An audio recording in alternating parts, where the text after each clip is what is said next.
أنا جاية مصدومة بدور على أمي، أمنية إن أشوف أمي الحين ألاقيها قدام. حسبي الله ونعم الوكيل. بعد فقدان ريان بشهرين استشهد ابني الكبير، وزوجي صار له 7 شهور مستشهد.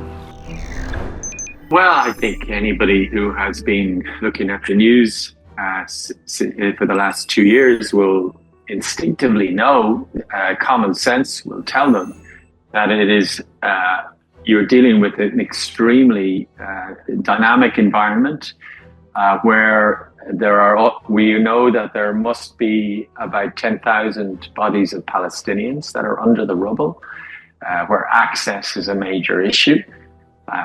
Where it may be that the remains are very, very difficult to identify because of decomposition, very sadly, and a very dynamic and fluid political situation where access of heavy machinery is denied in many cases, and where accusations are going back and forth. And so it's very difficult to really appreciate the exact problems that are being identified. So I think it's important that people are patient and that they understand the complexity of the identification of bodies, and that they don't let it be an obstacle to working towards a more sustainable ceasefire that actually delivers the stability that is required to begin the reconstruction of Gaza in general. There's very clear international humanitarian law principles that are applied to the identification of remains and the recovery of remains and the delivery of remains to the bereaved parties.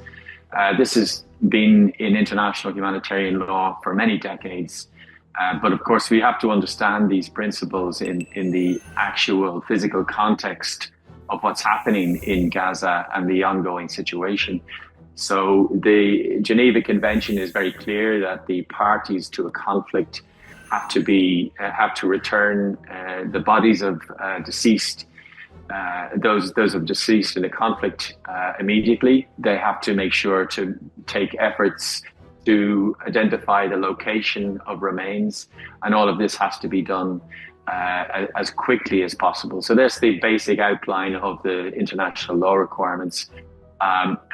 However, we're not dealing with Switzerland or Belgium. This is a very, very damaged part of the world, perhaps the most damaged part of the world. Currently, the priority properly is to provide humanitarian access to clean water, to food, to health, to education. They are the priorities.